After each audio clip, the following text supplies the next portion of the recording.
মেহরবানি আমরা আলোকিত শিশুকণ্ঠ পরিষদের আবাসিক অনাবাসিক যে শাখা আছে, আমরা ঈদুল আজহা উপলক্ষে আজকে থেকে আগামী শনিবার পর্যন্ত বন্ধ ঘোষণা করা হলো।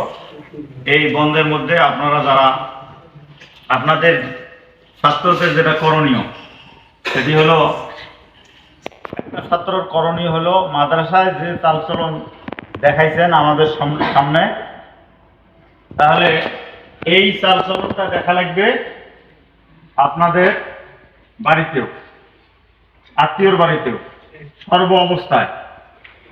বড় দুঃখের বিষয় যে বসেন, বড় দুঃখের বিষয় যে অনেকের সংবাদ এসে যে 5 ওয়াক্ত নামাজে পড়ে না, অনেকে নামাজে পড়ে না। এই জন্য তোমাদের দায়িত্ব, মূল কাজ যেটি হলো, এখানে যেমন বাজামাত 5 ওয়াক্ত নামাজ পড়েছেন, বাড়িতেও 5 ওয়াক্ত নামাজ পড়বেন। 2 নম্বর যেটা কাজ, সেটি হলো মার্জিত ব্যবহার, ভালো ব্যবহার। যদি কোনো অভিভাবক অথবা আত্মীয় স্বজন বিভিন্ন পাড়া প্রতিবেশীর সাথে, যদি বিভিন্ন প্রকারের লোকের সাথে দেখার পরে যদি দেখা হয়, তাদের সঙ্গে যদি ভালো ব্যবহার করেন, বলবে যে এটা তুমি কোথায় পড়ো বাবা, তোমার বাবার নাম কি, 2টে ভালো কথা বলবে। আর যখন দুষ্টামি করবে, আগে বলবে, পরও কথা বলবে না, রে তোর বাবার নাম কি রে, তুই এত খারাপ, কি বলবে কি বলবে না? ভালো কাজ করলে 2টে প্রশংসা পাবেন। আমরা প্রশংসা তোমাদের মাধ্যমে, একটা হলো ওস্তাদরা পাবে, প্রতিষ্ঠান পাবে, আর 2 নম্বর হলো বাবা মায়ের প্রশংসা হবে। এটা আপনারা করবেন।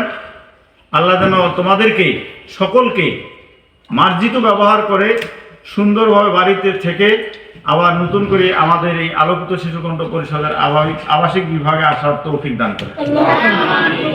আর বলার কিছু নাই, যারা এটা যেহেতু আমাদের পরিচালিত, আপনাদের পরিচালিত, আপনারা টাকা দেন, সেই টাকায় শিক্ষকদের দেই। যারা কোনো কারণে দিতে পারে নাই, তাদের জন্য দোয়া করেন। আর যাদের ফোন করে নিয়ে আসা সম্ভব, নিয়ে আসেন, তাহলে আমার জন্য সুবিধা হবে। কারণ আমি একাই 50 জনের 20 জনের বোঝা বহন করতে পারতেছি না। আর 100 জন যদি এই বোঝা বহন করেন, তাহলে সহজ হয় না। তা এই ব্যাপারে আপনাদের কাছে আমার কথা, সুন্দরভাবে বলবেন, বা ফোন করিও সুন্দরভাবে বলবেন যে হুজুরদেরকে বিদায় দিতে হবে। হয় বিকাশে পাঠান, আর না হলে নিয়ে আসে, আর না হলে হুজুরের সঙ্গে কথা বলি, সময় না, যে কোনো একটা কাজ করেন। আর এই মুহূর্তে দিতে না পারলেও আমি যত মাথায় বাড়ি দেই, করার কিছু নাই। তো চেষ্টা করা লাগবে, তো নাকি ঘুম তো আর করা যাবে না, চেষ্টা করতে হবে, সকলকে চেষ্টা করতে হবে। আল্লাহ যেন সকলকে চেষ্টা করে এই সমস্যার সমাধান করার তৌফিক দান করে।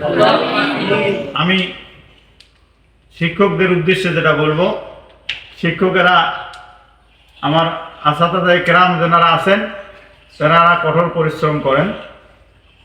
এই পরিশ্রম করার ফাঁকে যে আপনারা মাইনেটা পান, অর্থটা পান, এটা এখানকার বেতন নয়, এটা শুধুমাত্র হাদিয়া। পৃথিবীর এমন কোনো ব্যক্তি নাই বলতে পারবে যে আলিফের একটা উজরত, আলিফ পড়া বা যে কোনো অক্ষর পড়ার উজরত পৃথিবীতে কেউ দিতে পারবে না। আমিও পারবো না, অভিভাবকরাও পারবে না। তো তারা যে পরিশ্রমটা করে, তাদের যা একমাত্র আল্লাহর কাছে পাওয়া ছাড়া কোনো উপায় নেই। তো আল্লাহ যেন তাদেরকে সেই মূল্যের যাজাটা দান করেন। আল্লাহ।